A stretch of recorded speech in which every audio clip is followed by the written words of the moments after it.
Good evening and welcome. It is time once again for CU Immigration here on WRFU LP Urbana, 104.5 FM and UPTV. I will be your host for this evening. My name is Mr. Garza, and I'm here to let you know that WRFU is an open forum for the Urbana-Champaign community.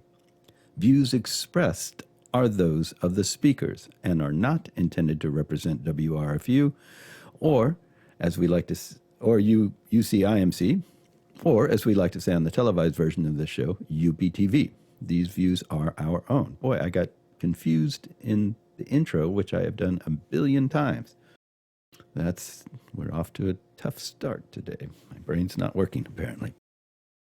So, views do not express WRFU or UCIMC or UPTV, just to clarify that. These views are our own. And our, in this instance, means myself. And anyone who wrote some story that I'm reading whose views will leak through in that story. I don't necessarily agree with them, but I read them so that you will be educated or elucidated or something. Wait a minute, what does that even mean? Elucidated. I'm going to look that up.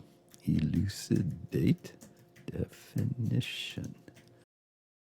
Elucidate. To make clear or plain. Yes, of course. I knew it. One thing that's really cool about the internet, I must say, is the ability to quickly look up little random bits of information. There's a lot of junk out there that's completely nonsense, fake news, fake everything, propaganda of all sorts. Things that are slanted in this way and that, things that are just outright wrong, that aren't really fake in the sense that somebody was trying to lie, they just didn't know any better. Granted, all of that exists online, and you have to be careful for it. But for basic, simple information stuff like encyclopedia / dictionary types of things, it's just wonderful. I used to have to, if I was wondering about something, I'd be like, I have to go find the dictionary or an encyclopedia and look it up, and it either wouldn't be there or it would take, 20 minutes. But right now you just go click, click, click, click, and you've got a piece of information. And this has nothing to do with anything, so I apologize for it. But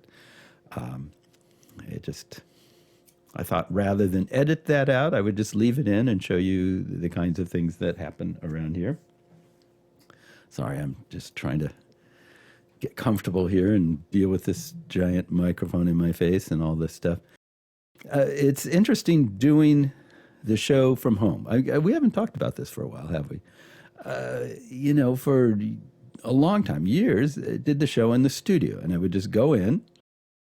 Everything was already there. You just kind of take a few minutes and set it up, get it the way you want to have it be for your particular show, press go, and then you're off and running. And there wasn't really a chance to change anything or alter anything. It was live on the air. At least, it was recorded, and you would hear it later if you wanted to. And I would record it with a camera for UPTV.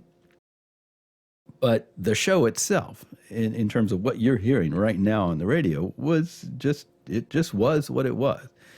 And when the pandemic came along and the people such as myself started going, hey, sitting in a room, airless, locked in room where other people have been sitting and breathing and talking for hours and hours and hours that never gets a change of air, with a microphone in front of you that people have been breathing on and talking on. It's not such a good idea in an airborne pandemic. So I really looked forward to doing the show from home because it'd save me driving time. If nothing else, I wouldn't have to get in the car and drive all the way across town, do the show and come back. It took a lot of time to do. But I've discovered that it takes a lot of time to do it here because the temptation to edit is great. So there's something you didn't like that you said, well, you can kind of take it out. You can do a lot of different things. You can change the volume. You can change the look of things. And so now it takes actually a lot longer than it used to produce a single show when all I do is just turn on the computer and get the camera going and get the recorder started and just go. But yeah, I guess you always just take the amount of time you have, you fill it with something.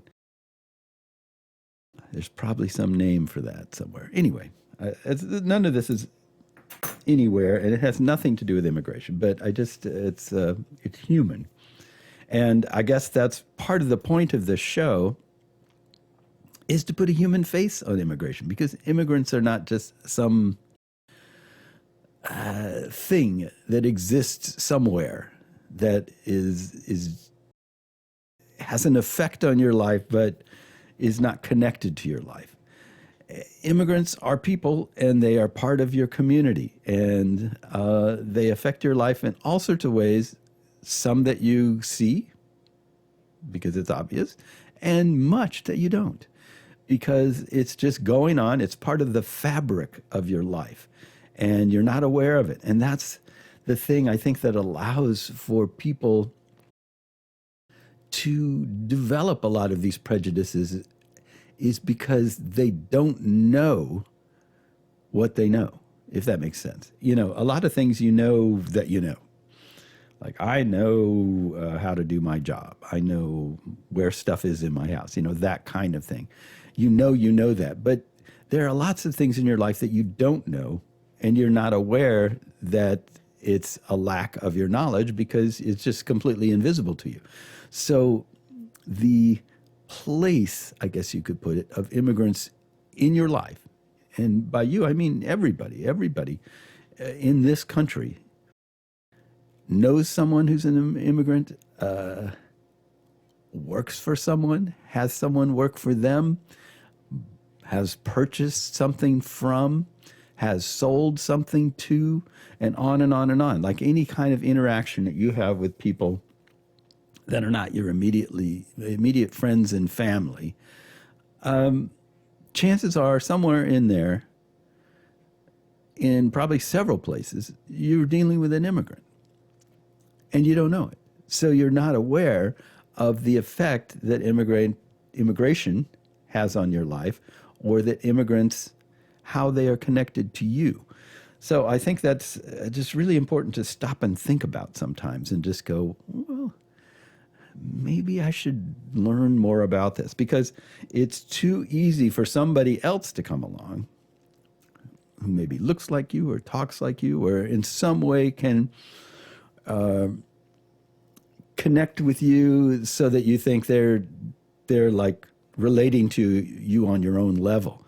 See, that's the tricky part. It's the ability that some people misuse their ability to relate to others like themselves.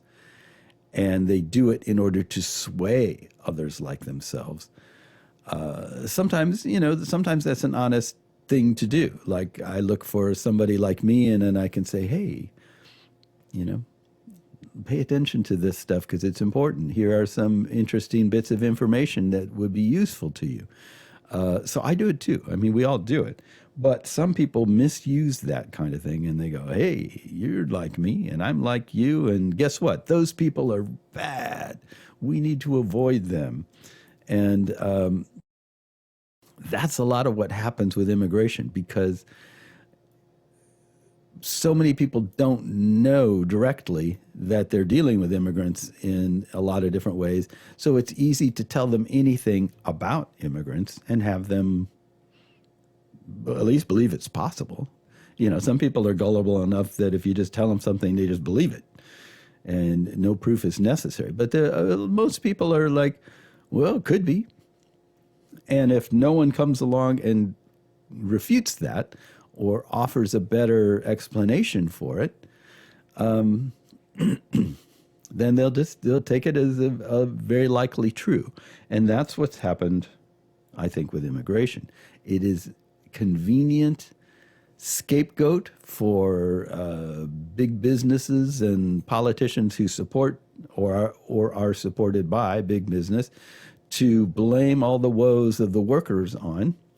Well, you're not getting as much money as you should because immigrants are taking your jobs, because immigrants are working for less money because immigrants are doing this or that. If only we could get rid of them, then your life would be better. And of course, that's not true because your life is not good because of the people that are telling you this stuff, because of their greed and their desire to be more powerful and richer. But even so, they're going to tell you that, and they're going to use people that look like you and sound like you and slap you on the back and appear to be your best friend, who are going to tell you these things, and you'll likely believe them because they can relate to you, and you can relate to them. Anyway, I'm going to move on from here. But anyway, I thought that is something worth saying every now and then, because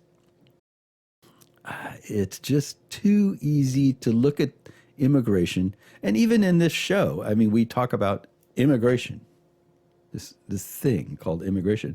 But what is that? It's people moving from place to place. It's people coming here from somewhere else. It's people going somewhere else from here. That's immigration. And so it's not a thing. It's just a description of a type of activity. But it tends to be lumped into a sort of a single thing, and immigrants tend to be lumped into a sort of a single type of being that is different from you, that is suspect because they are different from you, and is a repository for all sorts of fears and biases and prejudices and everything. There are people whose religion is weird. There are people who use different languages, who have different customs, who are somehow strange and alien and just not something you necessarily want to get close to. Excuse me. That's what it's become in the eyes of too many people. Anyway, I'm going on and on about this, and I shouldn't. I wanted to read one article. It was sent to me, and I thought it was a good one because it addresses something that I talked about, not in the last couple shows, but the show before that, about how playing the blame game for whose fault is it that things are the way they are? Whose fault is it that things aren't working the way they're supposed to? So let's start with this one. This is from The Hill. It's entitled, "Congress, Not Biden, Should Be Held Accountable for Immigration Reform." And it gives you a sense, I think, of where the power lies or where the problem is, if you take my meaning. So anyway, as the Biden administration completed its first year, a flurry of news reports highlighted the bipartisan disappointment with its record on immigration. While liberals objected to the continuation of some of former President Trump's policies, such as closing the U.S. borders, conservatives allege that President Biden has embraced open borders.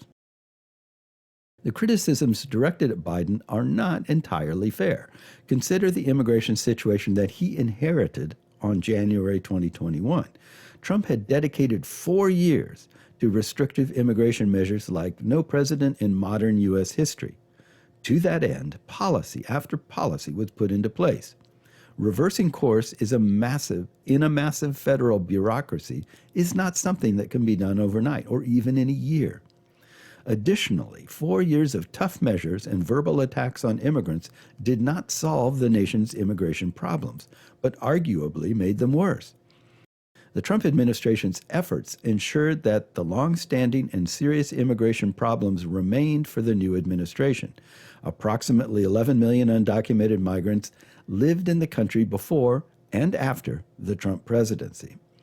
And there's an interesting point. This is editorial aside here. For all Trump's Trumpery, for all his posturing and yelling about immigration, he didn't actually end up doing much of anything about the people that were here. the undocumented people that were here that were such an urgent thing that must be dealt with, that must be gotten rid of. He didn't end up actually changing that in much of any way.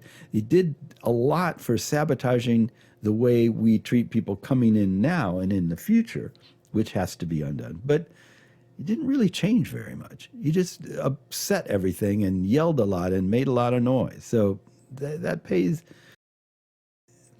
bears paying attention to, that pays attention, whatever. Anyway, I don't even know what I'm talking about. So anyway, I'm going to go back to this story because I can't seem to talk on my own. So with the election of Biden, hope sprang eternal among immigrants' rights activists. The truth of the matter is the Biden administration has dismantled some harsh Trump immigration policies. Gone are the Muslim ban and immigration raids on 7-Eleven convenience stores and state courthouses. Vitriol about immigrants no longer comes from the White House, and the Biden administration has brought rationality to the discussion of federal immigration policy. In that vein, Vice President Kamala Harris has started a discussion of long-term solutions to stem migration flows from Central America. The administration has also faced resistance in its efforts to change the direction on immigration. For example, the courts have rejected attempts to reopen to new applicants the Deferred Action for Childhood Arrival, or DACA, policy, which provides relief to undocumented young people, or to dismantle the Remain in Mexico policy, requiring asylum seekers to wait in Mexico while their claims are being decided. Republicans have adamantly fought against any effort by the Biden administration to moderate the harsh measures embraced by Trump. That said, if one is truly interested in immigration change, the appropriate measuring stick is not what Biden did in year one, but what Congress has failed to do for decades: pass meaningful immigration reform. Democrats and Republicans, the page just went away. Blah, blah, blah, blah. Okay, here we are. What? Oh, way down here. Okay. I swear the page just went zoop and started over again. Okay, Democrats and Republicans repeatedly claim that the current immigration system is broken, but have done absolutely nothing to fix it. President Bush, Obama, and Biden have been unable to move Congress to pass reform legislation. Early in Biden's term, the U.S. Citizenship Act was introduced in Congress. The bill, backed by the president, has languished in Congress.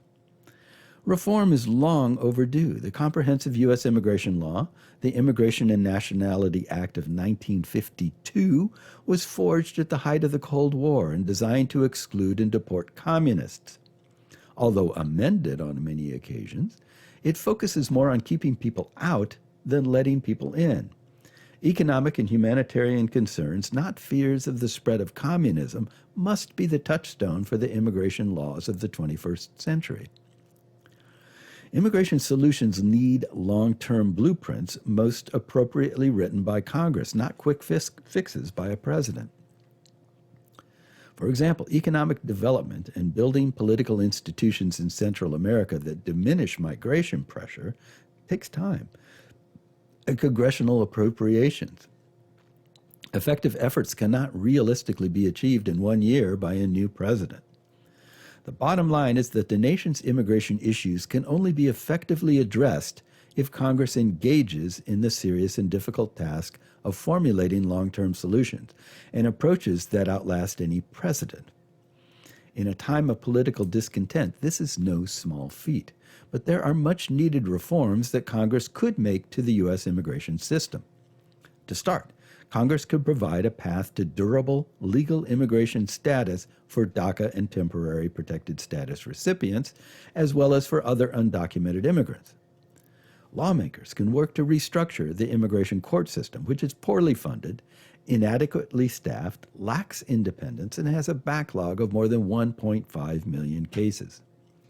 The visa system needs reform to eliminate visa backlogs and to allow for sufficient admission of immigrants to satisfy U.S. labor and family reunification needs. Congress needs to create a system that is fair to immigrants and allows for effective enforcement, not a misguided border wall on the U.S.-Mexico border, which will cause more deaths but not halt migration.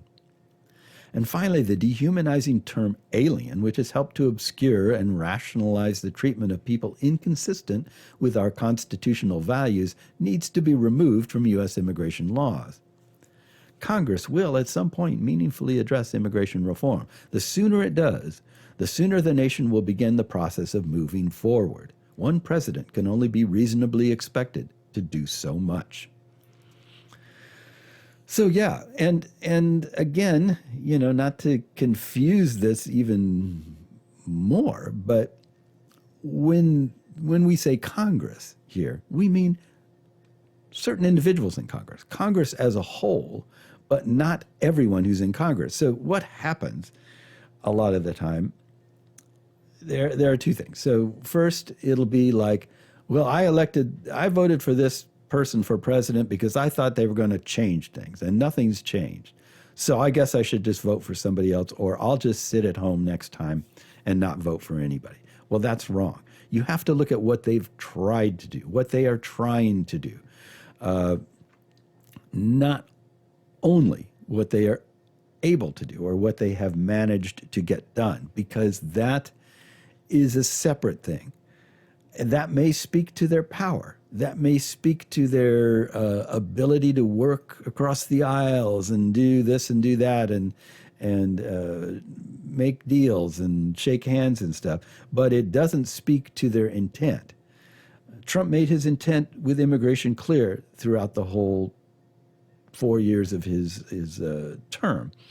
And so we knew what he was trying to do. We saw what he was trying to do. And if he gets back in, he'll try to do the same sort of thing. So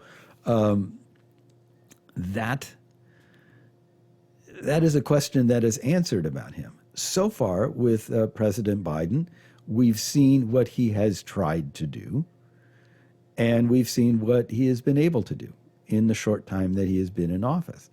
And so it's too soon to say, well, Biden is just, he came and he said he was going to do all this stuff and he didn't do it. Well, why? Why he didn't do it is because of Congress. And why Congress isn't doing it is not because of everyone in Congress. It's because of some of the people in Congress. So there again, you have to start looking at individuals. Don't sit out the midterm elections. Don't sit out voting for people, or just knee-jerk go and vote for someone from the opposite party because this one didn't do what you wanted to have done. Look at what they're trying to do. Look at their votes on things. Look at what the bills they sponsored or wrote. Then you have some idea what that person is trying to do, and if your congressperson is doing what you want them to do, or seems to be trying to do what you want them to do, then keep voting for them. You don't have the option of going to vote for or against the person in the next district or whatever, because that's somebody else gets to choose that person. But you can work for replacing them if they're doing harmful things, or supporting them if they're doing good things. So that's where you can send money. If you want to support them, that's where you can send money to their opponents if you want to replace them. I mean, voting strategically and paying attention to who's doing what is really important, because if you don't, then you just go, it's Congress's fault. Which in a sense, if there is a flaw to this article here in particular, it would be that they're just basically saying it's Congress's fault. Congress stinks. They're no good. Well, as a whole body, yes. As individuals, not necessarily. Some of them are really good. So I hate to say it, there's a lot to think about and a lot to worry about in life and pay attention to, but you really need to pay attention to who's doing what, who's saying what, who says one thing and does something else, and so on, because all of these things are really important when it comes time to elect people and who to work for, who to work against, who to vote for, and so on. All of that stuff, you need to know this stuff, because if you don't, then you're going to get there and go, Mr. Smith. Okay, I'll vote for that. That's the only name I recognize. That's bad. That's really bad, because you're just wasting your vote is what you're doing. Okay, some water.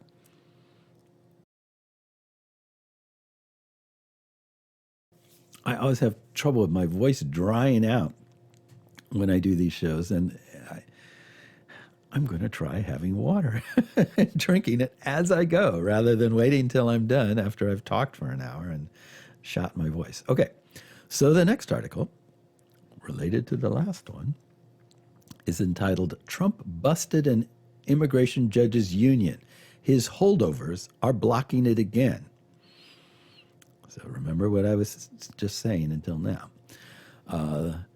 A ruling by a largely obscure yet potent federal agency demonstrates how the lingering influence of former President Donald Trump can frustrate President Biden's union-friendly administration. The Federal Labor Relations Authority, or FLRA, isn't big enough to have its own building, but it administers labor management relations for 2.1 million federal employees worldwide. Under Trump, the Justice Department used the authority in a rare union-busting assault against the National Association of Immigration Judges, or NAIJ. The two Trump holdovers, who continued to dominate the three-member authority, displayed their power last month when the FLRA refused to reconsider a 2020 ruling to decertify, that is, bust, the Judges Union, an affiliate of the International Federation of Professional and Technical Engineers. In January, almost exactly 1 year after Trump left town and Biden took office, authority members Colleen Duffy Keiko and James T. Abbott flexed their GOP majority in a party-line decision that said immigration judges are management officials and therefore excluded from the bargaining unit. A third authority member, nominated by President Barack Obama, dissented. The authority's actions carry potential consequences beyond the confines of the union's certification status. For one thing, breaking NAIJ would reinforce a precedent set by President Ronald Reagan. The authority busted the Professional Air Traffic Controllers Organization in October 1981 after Reagan fired union members for participating in an illegal strike. The Judges Union also has advocated for judicial independence from the Justice Department, which houses immigration courts, and against mandatory case completion quotas, issues that could affect the public perception of fairness. The Trump administration's quota system has been suspended under Biden. Authority members generally act on requests from involved parties, agency management, and unions, much like civil court judges do. But in this case, the union-busting request made by the Justice Department under Trump no longer represented the department's position under Biden when the decertification decision was presented for reconsideration in January. Nonetheless, the two authority members acted as though the Trump policy remained in effect. The dissent by Authority Chairman Ernest Dubester noted that current Justice Department officials tried to withdraw the very petition that provided the vehicle for the majority to issue its underlying decision. Of course, my colleagues' approach should come as no surprise. Over the last 4 years, they have repeatedly taken action without regard for, or indeed even contrary to, the parties' positions or arguments. FLRA officials did not respond to requests for interviews made through the agency's public affairs office.